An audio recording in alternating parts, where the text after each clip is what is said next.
Carly Hill is the founder of Carly Hill Communications, her influencer management agency. She is also from my hometown, Traverse City, Michigan, and was around entrepreneurial spirit from a young age as her mom owned a clothing store in our downtown there. Since moving to New York City post-college, she's had various jobs in fashion and marketing and worked with several brands over her career of over 10 years. When COVID hit and she was laid off from her job at the time, she started her own company by reaching out to influencer friends and offering to be the manager, handling communications and negotiations with brands for content creation campaigns. This market became huge in recent years, so it was an excellent opportunity that Carly was able to seize, and now she is self-employed and able to work on her own terms. In this episode, we get to hear all about the different jobs she's had over the years and what ultimately led her here, how she could not have predicted it, her own experiences with blogging and influencing, as well as the joys of managing self-employment taxes and the dire need for an experienced accountant. During my interview with Carly, I had just found out about my job change and formulated my plan to move home to Michigan temporarily to pursue starting my own business, so I may mention that in this episode. Typically, my current state in life will affect how I approach each interview.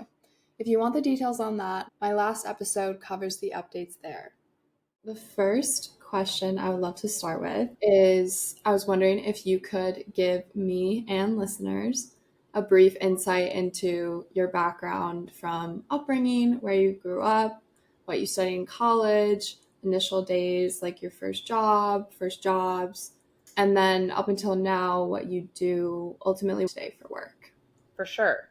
So I am from Traverse City, Michigan originally. I actually was born in Florida. My dad is a professional golfer and my mom works in retail. So we spent a lot of our winters in Florida, Michigan, the summer. And then when I was about school age, they were like, we have to settle somewhere. So they chose Traverse City, thankfully. And yeah, I went to St. Francis High School and just had a great upbringing. I went from preschool to senior year with most of my same classmates. So I was very used to being like always in the same circle with people, knowing every detail about everyone you went to school with.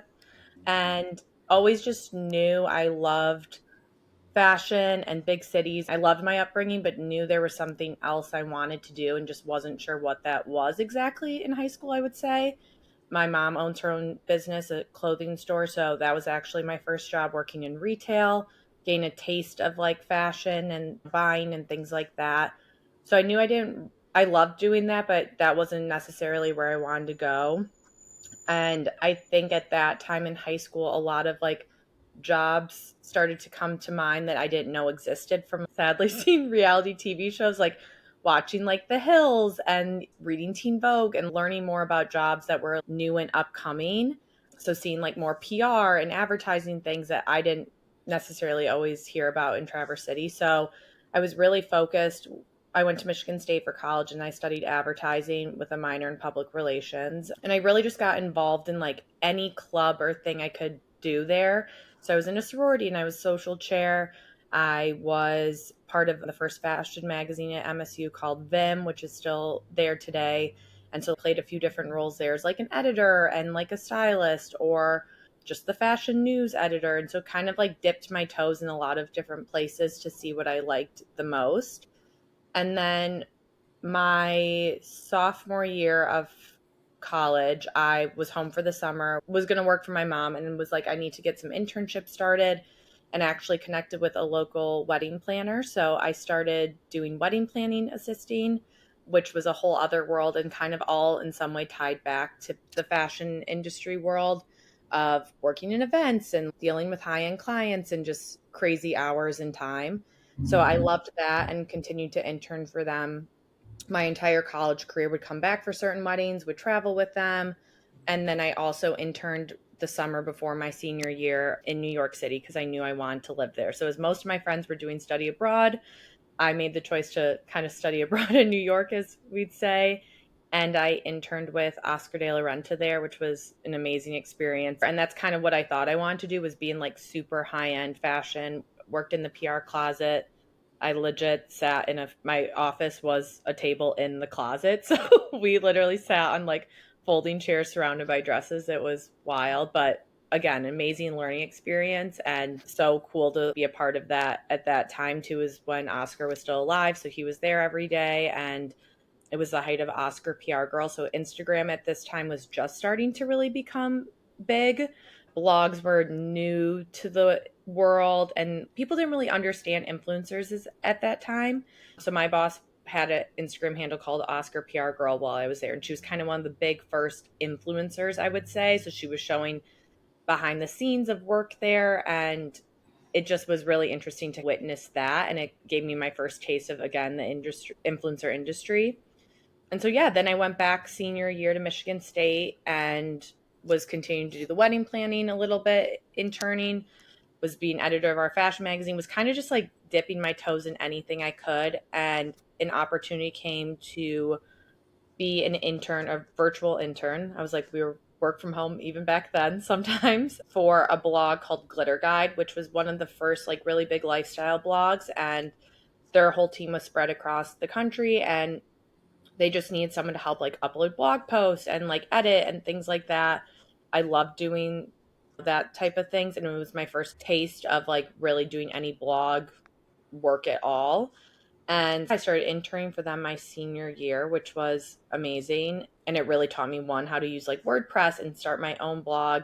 But I was very focused on theirs. I didn't really think I wanted my own blog even at that time. So again, just was dipping my toes in anywhere I could get. And then when I graduated, I went back to Traverse City for a summer and worked the entire summer for the wedding planner. So also context, as an intern in New York, I wasn't being paid. Back then you didn't Mm. get paid at all. And I just got school credit. So I pretty much was very broke my senior year. So you How did started, you? yeah, it was wild. Like I came back with literally like 99 cents in my checking account when I got back from New York. And I Um, was like, okay. So I knew moving straight again to New York right after graduation was like not going to happen, which I was okay with. It was a great like ease into real life, coming home for a whole summer. I worked insane hours being a wedding planner. You work like Monday through Friday, literally 20-hour days, and then have the weddings all weekend, and then have Sunday cleanup and one day of rest, and the next one would come. So I did that till about October, right after graduation, and then started applying for jobs in New York.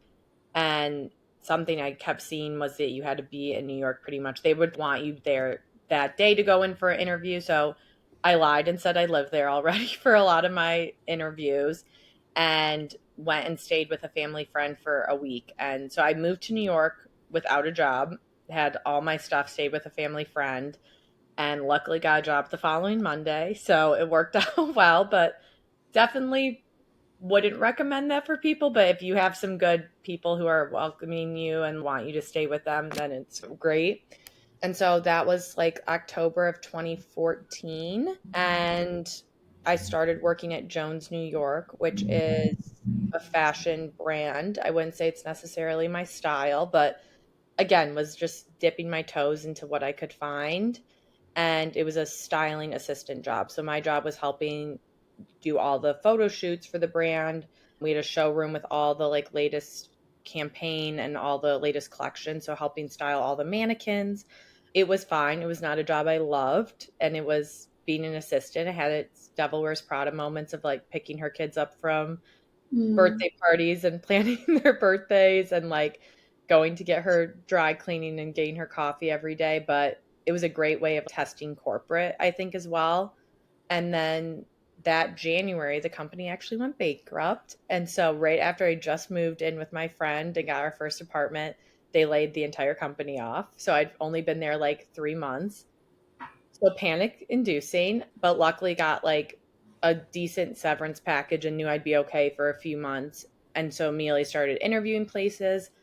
And a company I'd always had tried getting a job at and they just never had openings was called Allison Broad PR. And going back to the reality TV show world, I had found out about them through The Hill, or through The City, which was Whitney Port's spinoff of The Hills back in the day. And she had interviewed at Allison Broad, and it was this like very pink girly PR agency, all women. They had amazing brands, and it also was just the type of company I could see myself at, the clients they had, and I just was dying to work there. And It just was kind of meant to be in at that time when I had just gotten laid off. They had just had an opening open for the beauty team. And so I came in and like job shadowed for a day and then got an offer there. So all kind of meant to be in some way. I've always gone off that philosophy. But yeah, again, I joined the beauty team there. Sorry, I'm like also rambling. So if you need to cut me off, No, I mean, I'm like, I have I too much now. I'm like, my job has been too long now that I think about it. no, I like hearing it all. I Okay, do. great. So, yeah, so I started there that February and I was on the beauty team, which again, I was at the right company, but I didn't love my role there. I'm not a huge beauty obsessed person. I'm definitely more fashion and lifestyle. And it was very admin when you joined the team there. Back then, we were literally taking every magazine, scanning them for offers or scanning them for any mentions of the brand, doing email roundups, just following up with editors, sending out packages. So it was very like not super creative at that time. And that's when I sparked the blogging of my own. I was still interning for Glitter Guide, or at that point, I was just like the New York assistant for them, which luckily Allison Broad was super, they loved that because I was like an extra press mention that they could get here and there because I would always plug our clients and stuff.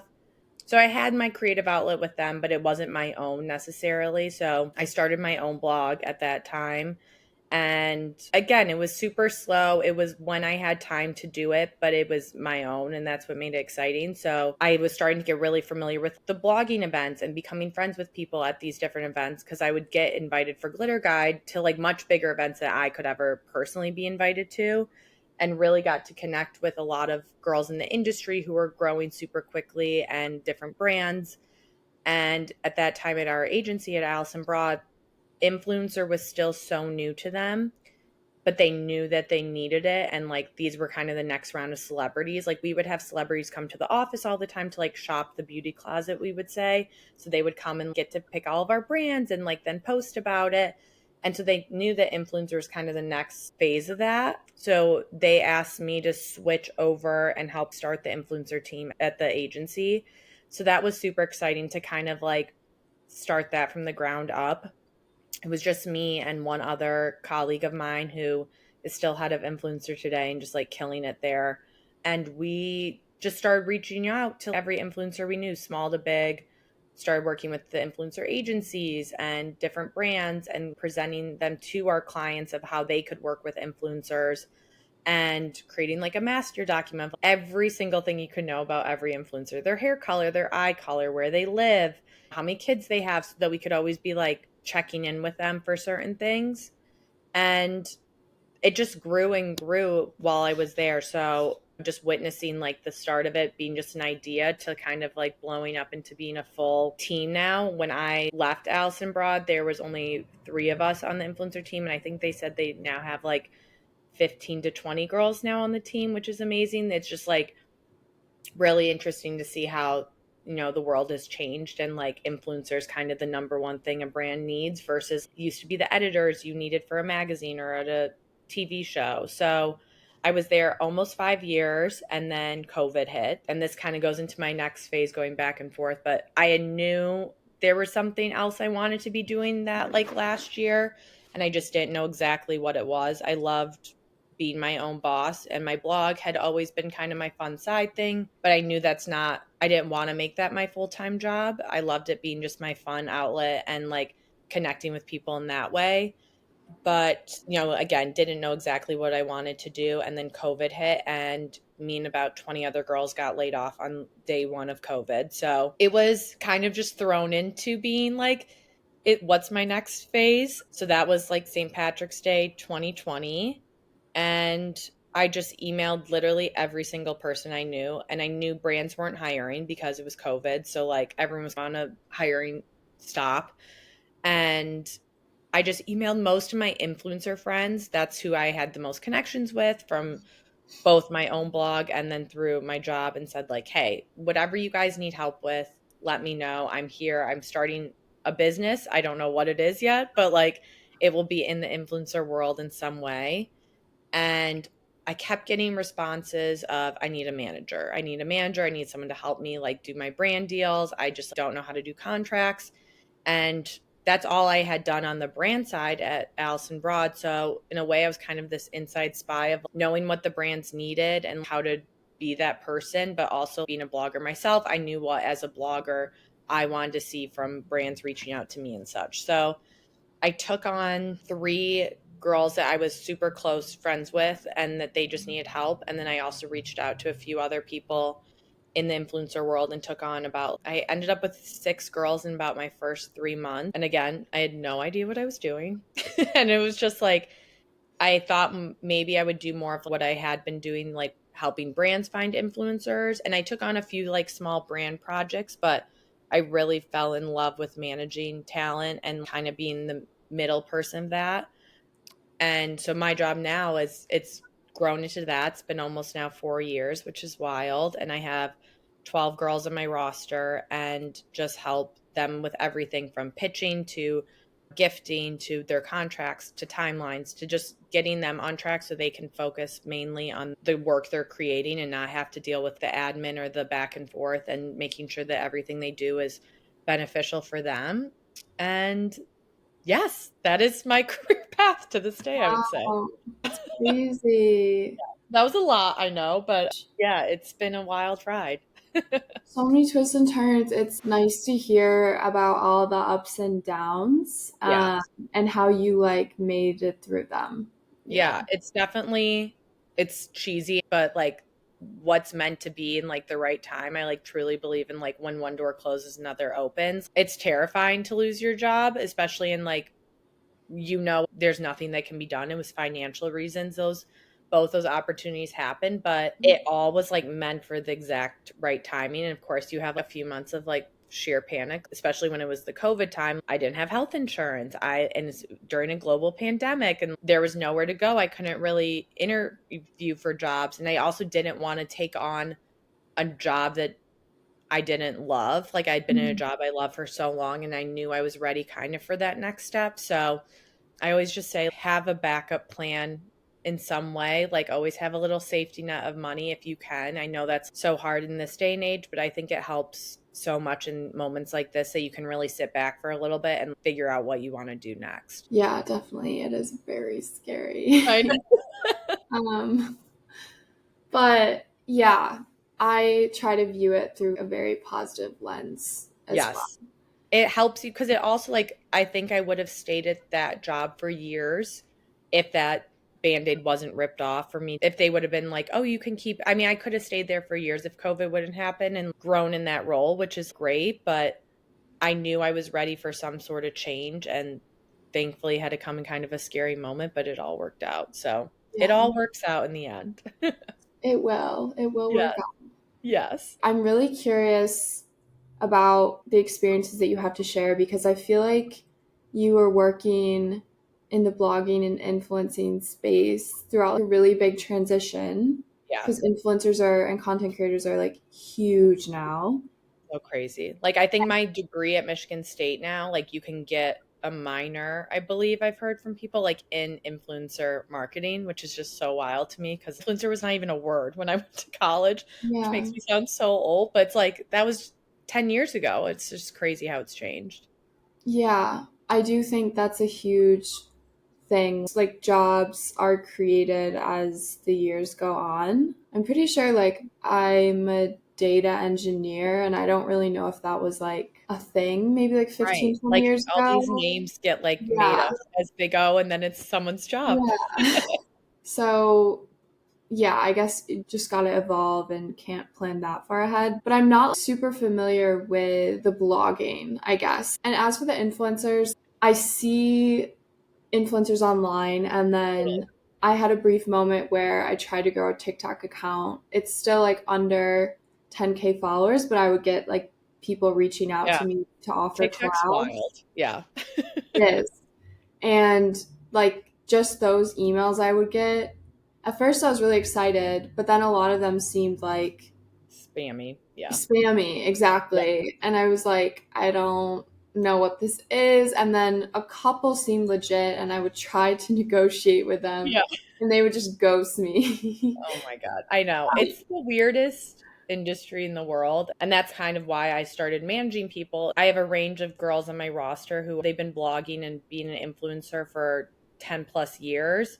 So they've got it down and they just need someone to be that person to take over a role. They didn't have the time anymore to do their contracts and negotiations. But then I also had people who got a following during COVID or in the last year or so Mhm. and just grew really quickly and literally don't know how they even got there and are starting to get those offers, like you said. Like, is this legit? What should I be pricing my rates at? It's an industry that isn't super open with other influencers unless you have that great community. Mm. And so, like, setting your rates and such is such a hard thing because you could be lowballing yourself so low that, like, you could be making so much more money and you have no idea, or whatever it may be. So, that's why I've always said I'm an inside spy because I knew what the rates were when I was asking for rates back when I was at agency and basing off that. But also as an influencer myself, knowing what brands have said to me or what I've worked with and vice versa. And so it's been really nice to help bring education to a lot of influencers, and that's the thing that I want this industry to be more open. I'm always an open book with my clients and with my friends in the industry because I think everyone should be paid fair. You can Google any salary of any other job, and this is an area where you know nothing. And I think too, it's just I hate all those spammy scam type emails because it's tricking a lot of people who are just trying to have a creative outlet and become an influencer in some way, or even not even be an influencer, just sharing their stuff and are like falling for these crazy offers and people stealing images and things like that. So it's a Mm. weird time in the industry because I think anyone can become an influencer super quickly. It's just finding the right way to do it. That's really interesting. So, how with the blog, would the blog as in writing, do you also, that's separate from your being on Instagram and stuff? Yeah, so I would say when I started my talent, like managing talent, and most of them brands were still really big back then. I would say about 4 years ago. I would say the height of it was 6 to 8 years ago. Every brand like would pay for a full blog post. So they would literally have a full spread. They'd have a whole journal almost in a way and post of that brand and the details there. And then Instagram was the supplement to kind of just direct people to go read more on the blog.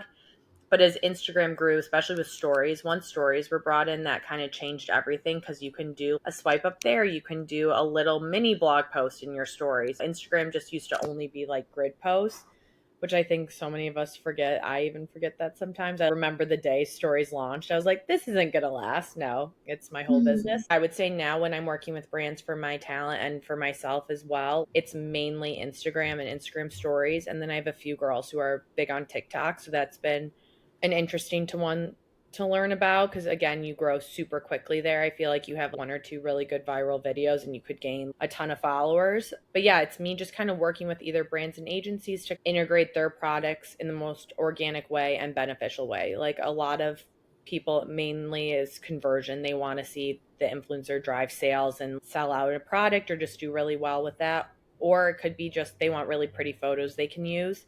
So working with my talent who are just have a great eye and can take photos, and then the brand is paying to use those in ads or on their website. It's just like a kind of a unique way of advertising these days, I would like to say. Okay, interesting. So, Yeah. when COVID hit and you were laid off, I know you mentioned that you wanted to keep your blog as your creative outlet and not like Yeah. what you did for work, but is that separate from any monetization you already had going on your Instagram? And did you ever consider maybe I can like work on growing this, or what made you decide instead to go like the other route of starting your own business Yeah. than that? Yeah, so my blog and Instagram have always, it's kind of one, I would say it's kind of like what you're Okay. saying about, if I'm blogging, then I'll always make sure I'm sharing it on my Instagram to do both. Why I like having a blog as kind of the main route is Instagram content, as we know, stories disappear in 24 hours, and that's where most people are like shopping or swiping up. But when you have your blog, that content lives in like SEO and Google. So when someone's Googling, especially for any of my travel content, I'm really love doing travel blogs and like giving really good travel guides for people. So when someone's Googling like New York City at Christmas, they may be directed then to my website and then that content's always there. So I've always loved knowing I have this permanent space that I own because what I hate to always remember is Instagram also owns my Instagram. So like they could delete your account by accident one day and you're kind of screwed. So I've always made sure that the blog is this special area that like I have everything kind of in. And also even how I shop personally is I've always been someone who shops on my laptop and I screenshot and save things on my phone, but I would say when I'm like doing a big order, I'm going to my laptop to shop. So I see better sales also from all my posts on my website. And it's different for every influencer. Some people are very Instagram only, but I would say most of my talent and also me, like we blog has always been a great monetary moment. I would say when I work with brands, if I'm being paid by a brand to do a partnership, it's mainly just Instagram because they're looking for that like cute reel or post and they just want to be more content wise. So yeah, I wanted to always keep it separate just because I never want it to stress me out of, you know, this is what my whole job now is relying on. I've always had a small but steady following. It's grown at a great pace. I've always had great engagement, which I feel really lucky about, but I just never wanted that to be my whole world. I love working with my clients and that's why I started my own thing. And again, I still get to touch base and have those client things, but I still have the time now, especially being my own boss, to kind of like, okay, some days I'm going to focus on the blog in the morning and then I'll swap and be on my client emails all afternoon. And then building my own schedule has been such a game changer where when I was at a full time job, I only really had time at night to work on my blog and I didn't get to prioritize it. So it's been nice to grow it in a slow and steady way and actually put out thoughtful content instead of just, I have to rush this blog post that I just wanted to get up a Christmas wish list because Christmas is almost done and I didn't have time to do it. So this year I like went and started putting real money behind the blog of like how I could grow it and be smart about it. So I work with an SEO writer who helps me. The words I'm putting on the blog are going to come up on Google better and how they can be more searchable and more people finding my blog, which then leads to Instagram as well, getting new followers there. And then also, I have an assistant now who helps me. So I'll do the base of it and she's organizing it and making it look pretty. Because that's the thing that I just don't have time for with so many clients is like at the end of the day, my blog will always come second, my clients come first. So it's been really amazing to see the reward of putting money out and it actually working. I've always been someone who's like, I only like money coming in. I don't like Yeah. money going out. But as a small business owner, you have to put some things out. I pay for an accountant and like things that I know I just can't do all the time and asking for help where you need it. So having that assistant has been amazing this year to really keep me on my goal of posting certain times a week. Like I try to do 3 posts a week and then during the holidays like keeping me up on my gift guides and things like that because I know this is such a busy time and also super important time to make great sales and stuff. So Mm. it's been really nice to see the slow reward of that. Mm. Interesting. So on your blog, making money through that, is it Yeah. from links on the blog and you'll get like a commission from Yeah. advertising So them? affiliate sales, I would say, is kind of the number one way most clients are and myself are making money. I would say also the brand deals. I would say for my clients who are having regular brand deals, they're making money that way. So a brand paying them directly. And then with affiliate, it's working with either Reward Style is a huge platform. So they are like an affiliate platform where you can link everything through. Collective Voice is another really big one. Split is a new one that people have been using as well. And that allows just me to do all of my, if anyone clicks on a link through my blog, I'm getting a cutback of that sale. And again, when I'm on my stories, if I'm swiping up to the sweater I'm wearing or whatever it may be, I'm making a small commission off that. It's been interesting to see how my customers shop. It's a great way to look in the back end data and see what are they wanting from me? What's the price range that does really well for my followers?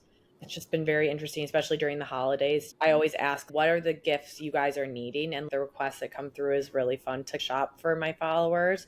And then also just to see what people are actually buying. I would say that's one of the main ways I make money as a influencer is through my commissions. And then, of course, these like more one off brand deals. I just had one with Aperol this week, which was amazing.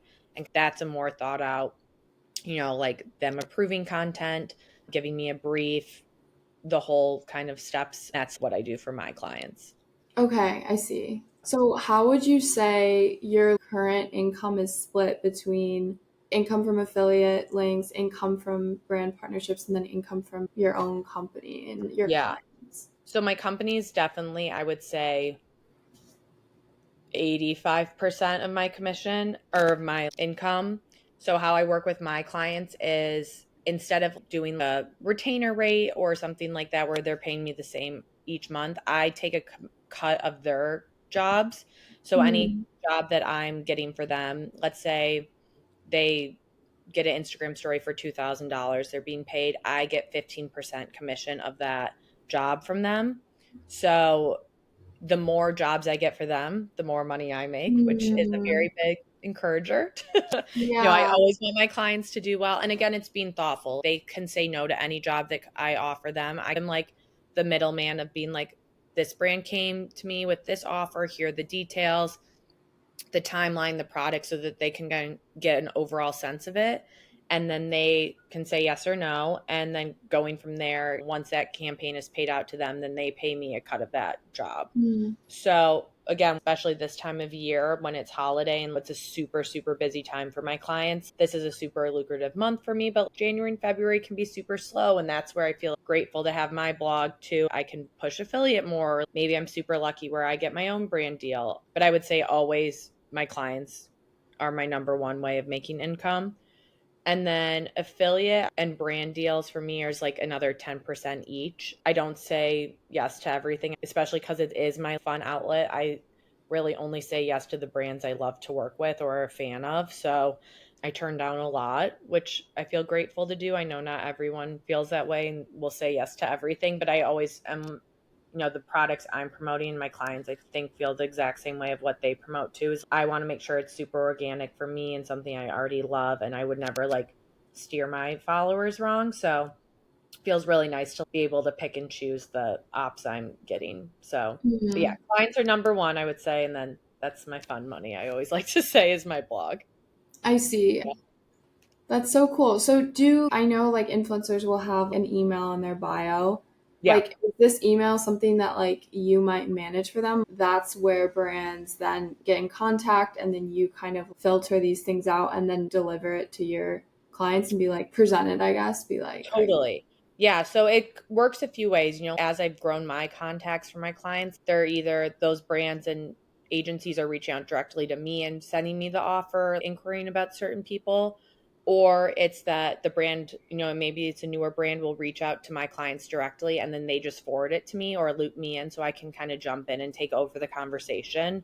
And then going out there, once I know like the deliverables and the usage or any like the nitty gritty details, we kind of negotiate what fee it is. And then once I have that final offer, I'll go to my clients and say, hey, here's the deal. This is when they need it by. This is the product you're posting. There's no usage. And then what the final fee would be. And if they're into it, yes. And then I'm kind of handling that conversation fully with the brand so that Mm, it's just me and my talent communicating. They're sending me the previews and such and asking any questions. So it just kind of eliminates a lot of the back and forth that my clients don't have the time for and also don't need to be involved in. They need to focus, I feel, solely on the creative and like their main, they want to just do the work. And I'm kind of there to be the bad guy sometimes when I need to help streamline things and just keep like relationships at a really comfortable and nice pace. I really strive to have great relationships with every brand partner and I'm representing my clients. So I feel like when it's just me, I can really own it on if there's anything that's going wrong. I know how to like calm the fire down. yeah. So it's been always nice to kind of be that middle person. Hmm. In the case of a brand reaching out with an offer, Yeah. will you negotiate on their behalf? And then has there ever been a situation where they walk away because you asked for too high of a Yeah. thing? Yeah, I mean, there's some crazy people out there who send offers. Like, I would say 90% of the brands and agencies I work with are amazing. They know what they're doing. I think now most people understand if they're working the influencer world, they get how it goes. But then there's also a lot of smaller brands or older brands who've never done this and are just asking crazy things from talent. So definitely people will go back and say, I may come back and negotiate with an offer and they're like, no, that's too high, we're done, instead of being like, no, we could do this. So I have to kind of jump in sometimes and be like, okay, we can figure out a rate here or whatever it may be. And then sometimes I'm like, I think that was a sign we don't need to work with them because no one needs to work with bad people. That was my number one thing when I started my own thing is I don't need to work with people who don't treat me well. I only want to work with people who treat me well and who Mhm. are making this a fun, beneficial experience for everyone involved. There's enough amazing brands and people in this world that we don't need to be putting up with people who are mean and unfair. So we've definitely had some partnerships that I'm like, okay, we're done. We're not working with them again for my sake and mainly my client's sake. It's just not worth it for them to ever be put in that position. So there's some crazy people out there. I see. Yeah, it's really interesting what you do to me because from my brief exposure to this world, I couldn't help but think there's a huge gap here because it's so emerging. The communications directly with the influencers and the brands, it's so messy, it Yeah. seems. Yeah. Um, and it's new, right? It's interesting to see what comes from that, like what evolves from that. Yeah. It's Yeah, been I mean, again, I didn't know a talent manager was a thing a few years ago, and now it's my full-time job. So I learned a lot and have seen, especially when I was at my old job, like working with, there's full companies now, but they have tons of clients and tons of managers. And what that was something that a lot of my clients, actually, a few of them came from those bigger companies and came to me because they wanted more of that one-on-one relationship, and that's what I love about my clients is like we have a friendship, we're super close, and we get to have this open relationship. And when they were at these larger companies, even though they had someone advocating for them, it just didn't always feel like that. So I really strive and am proud of having this really great open relationship with my clients and being their advocate and making sure they get the best jobs possible, and again making their lives easy. I'm here to be the stress reliever for all. I see. Yeah. Okay. How do you, when you first started out, I guess maybe a better question to start with is like, how was the transition from you being laid off and then starting this and you living in New York City? Did you have money saved up for that in between time where money wasn't necessarily coming in, or did you get a severance as well? Like, did that help? Yeah, I got severance from my once I was laid off, so that helped a little. I definitely have always had kind of an emergency fund in my savings account, which I'm grateful for. I know a lot of people that's hard to do, but I truly believe it's so important these days, especially in this industry. Like, you just never know what's going to happen. And I lived with roommates. I think having roommates in New York is such a amazing way to save money. So this is my first, I've lived with roommates my entire time in New York. I just moved into my first solo apartment like a month ago. And I'm already like, I miss sharing bills. Like, it's a lot.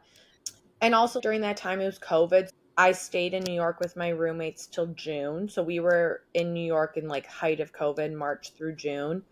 And the money, our expenses went down so much, obviously. Mm. Like we were grocery shopping, but we were staying in. We didn't go out anymore. Like there's so many things in New York. My favorite part of living here is going to try new restaurants and go to see shows, and all that was kind of taken away. So definitely saved a ton of money in that time. And again, I was lucky that I took on like my first few clients about a month after I started everything. And I actually started differently how they paid me in the beginning. I did take a retainer those first few months and took a smaller commission cut from any job I got them so that I at least knew when money was coming Yeah. in. And then once things really kicked off, I switched to a higher commission and no retainer rate, which has been how I've done it ever since. But again, it was just something I was like, I need to know how any money is coming in because it was so different then. But yeah, I just think having that kind of backup emergency fund is super important. And then I did move home for the summer, which was another really great way to save money. We still had our apartment, so we were paying rent, but I was living at home. All my meals were there. I Right. wasn't really doing anything except working. So that helped a lot. And then by the fall, once we came back and kind of things were normal-ish, I really did feel like I finally knew how much money I could expect each month with my clients. Again, it's hard with them being commission only, and then kind of figuring out that financial plan from there. Yeah, having emergency fund definitely important. Important. Just make sure you have a few months, I would say like a few months worth of rent in there. One of the best things I ever did once I started my company was I met with a financial advisor, which I had never done before.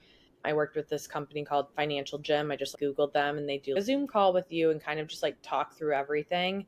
And they like kind of put me on a plan of like, here's how much you should be saving. You should move this money to this account. And it's like so wild. I feel like none of us are taught that in high school or Yeah. college. Maybe now they are, which they should be. I feel like I was so behind on having a high yield savings account and all these things, and it's made such a difference. And so that was, again, putting money out. I was like, I don't want to pay for this service, but the benefit was so rewarding and finally made me feel comfortable with the things I was paying for each month as someone who's now solo. And that's a huge thing too, is now I pay for my own health insurance, which is miserable. It's really bad as a freelance person. And so just like learning how to budget for those certain things really helped me, and like getting an accountant who like doing taxes as a small Yeah. business owner is a whole other thing, and then a blogger too. And so really finding the people who can help you make you feel comfortable of your money and stuff once you get that establishment is super Mm. important. Ooh, on that note, yeah, because I'm super curious about and mostly just scared of the thought of doing your own taxes in Yeah. any way. It's scary because, like, what if you have like more than one self employed source of income? So, I was going to ask if you had any guidance or thoughts on when a good time is to create an LLC, because I Yeah. know that LLCs actually come with like potentially annual fees, and then Yeah. you will have to pay probably for an accountant or like CPA who knows how Yeah. to handle that if you have an LLC. Like what are all the things you have to track? And I feel like you kind of have to track them as you go. You can't just like look back because No, that I will made just, that mistake. I made yeah. that mistake. I used to be the person who printed out my Chase statements with like different colored highlighters and was like trying to do manual math. No, never do that again. Yeah, so I luckily had gotten an LL, and again, I think it was just kind of meant to be in this world. I had gotten my LLC a month before I got laid off. So I had wanted to start an LLC just for my blog because the taxes Mhm. I was paying on that, like you said, I just wanted to have that set up more professionally. And then it ended up working out that it combined for both my businesses. My accountant, I definitely think it's the number one thing people should pay for because it's a lot. It's and finding I just got recommended by someone else in the industry who was familiar with the influencer world, because that's a whole other thing too of like a lot of these accountants are like, what do you do? I don't know how to write this off, and she knew how I should be writing things off and just set me up for success. So I use QuickBooks with her, which is like a portal, and it's connected to my bank accounts, my credit cards. So like everything that goes in, I file like kind of categorize as they come into the account. And I do all my invoicing through there for my clients too. So I can see who's paid on time, how much money I made that month, like whatever it may be. And then also once it becomes tax season, we've worked through it through the years too of I just switched to an S corp, which is because it was better for my taxes of how I was doing it. I used to pay them quarterly, which was a little better instead of paying one giant lump sum at the end of the year and then wiping your bank account clean.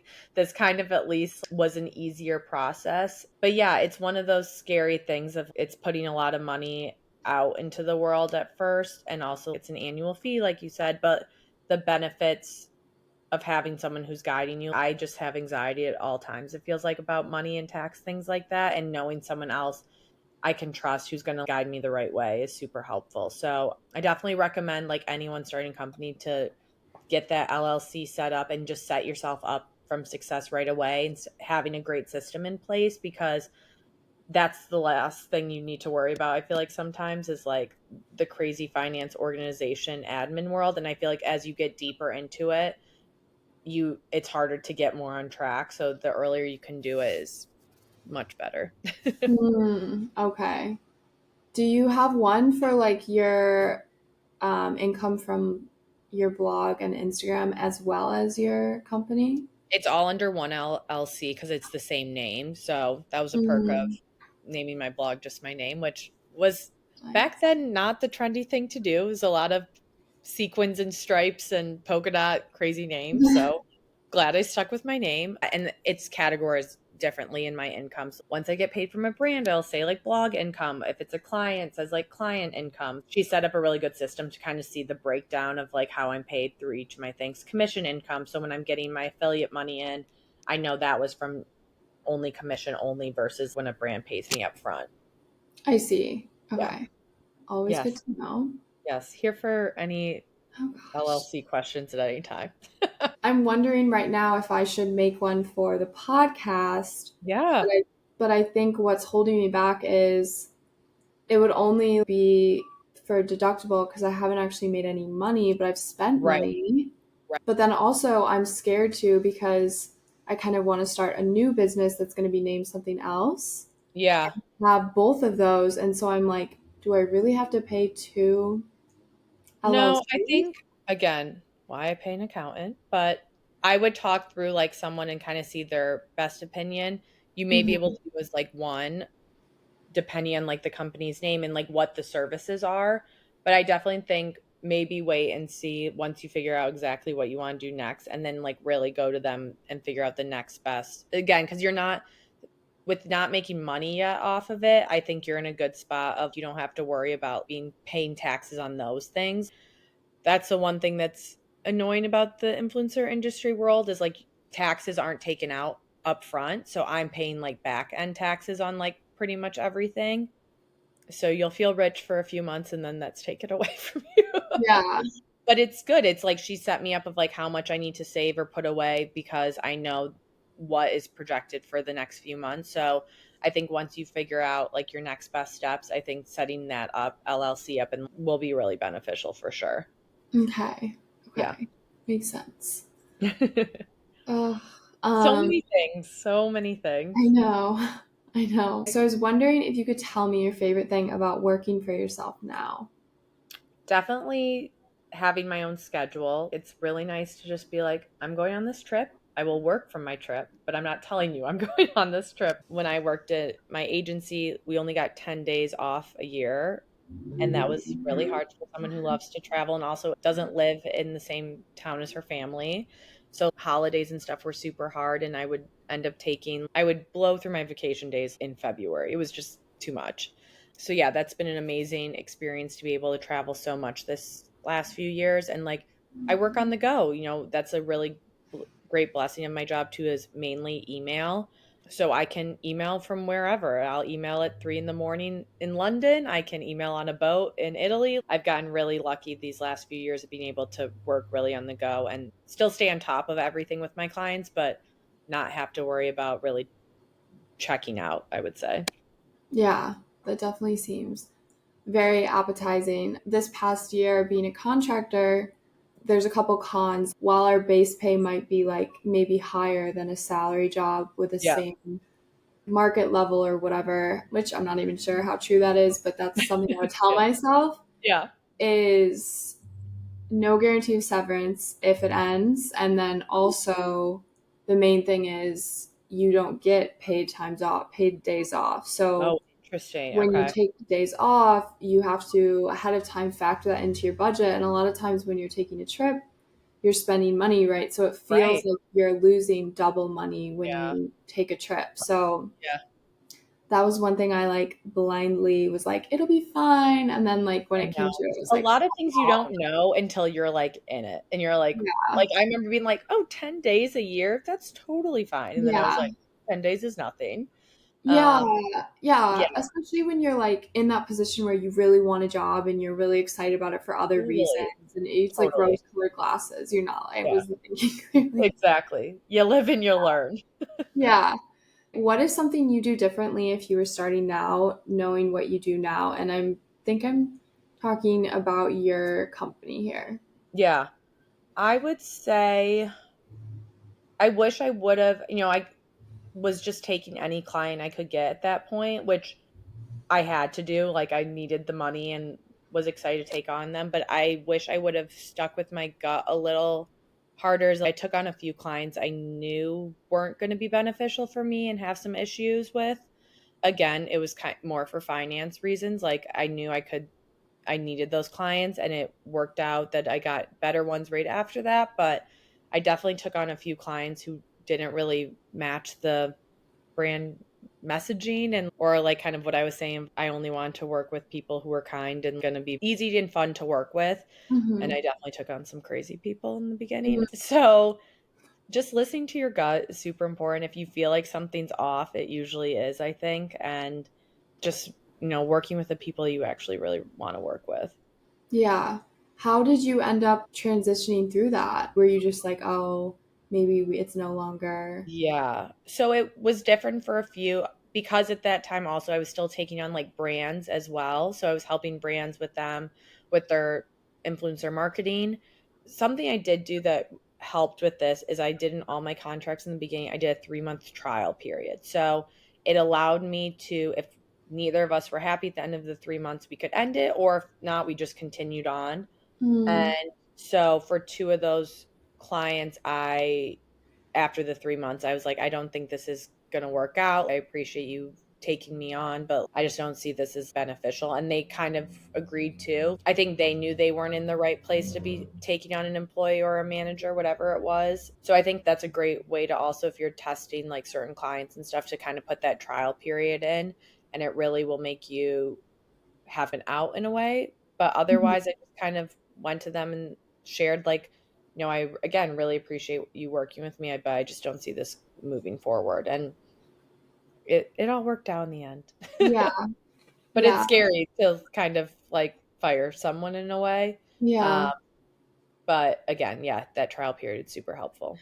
yeah. That's a really good idea. Okay, so through this interview, I've learned more about like how you got started with a company, and I'm really curious about that period of time where you were new and you were starting out and you had connections in the space, but ultimately you were like pitching your services to these people, which Yeah. I feel like takes a lot of like confidence in yourself, and there's no Yes. roadmap. You're creating it for yourself. So Yeah. I am asking you if you have advice for someone looking to do the same thing, because I think there's so much involved in that. Yeah, there's a lot of unknown, and you're essentially promising these people you can help them, but it takes a lot. So, Yeah. what's your advice?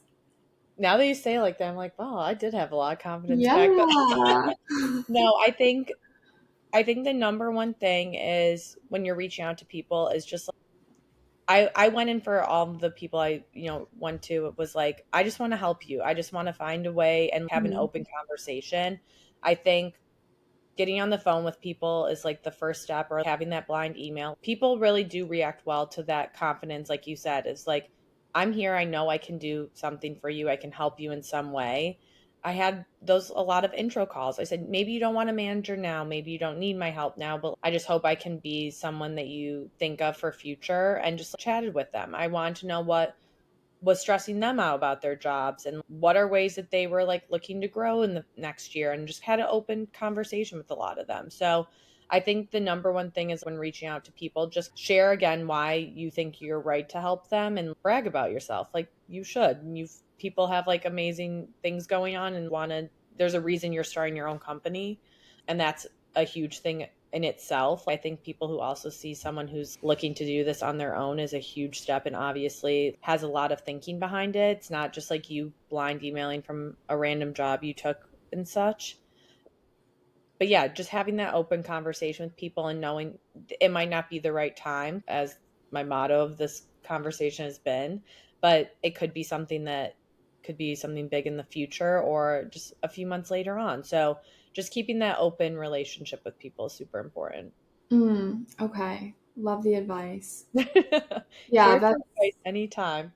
good. I honestly feel like there's a lot more I could ask you, but especially over these next couple months. So we'll see Yes, how it I'm goes. here for it. I'm here to help. It's a Thank you. scary world. And I always said it's been nice these last few years to find other people who are starting their own businesses and stuff, because it's like we don't have coworkers anymore, or Yeah, like things like that. So helping find people who can be that is so nice, just to like kind of run ideas and brainstorm and chat with people. yeah, definitely. Well, those are all the questions I have, but thank you Okay. so much for your Oh my time God, and of course. for Thank you for thinking of me. feel like I rambled a lot, so thanks for letting That's me good. chat for an hour or so, and I'm so excited to hear everything.